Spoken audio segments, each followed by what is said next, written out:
Keinginan Hana Kirana sebelum meninggal di usia muda terungkap, sebut nama Amanda Manopo. Kematian pesinetron muda Hana Kirana benar-benar mengejutkan. Adik sepupu dari Citra Kirana itu meninggal dunia di usia 18 tahun. Artis di sinetron Suara Hati Istri itu meninggal di Rumah Sakit PMI Bogor karena gagal jantung. Meninggalnya Hana begitu meninggalkan luka dalam bagi keluarga, penggemar, dan juga orang-orang terdekat dari Hana. Ica selaku asisten dari Hana pun mengaku begitu kehilangan.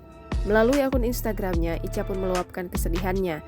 Sebelum mendapat kabar luka dari ayah Hana Kirana, Ica mengaku sudah mendengar kabar jika aktris cantik itu dirawat.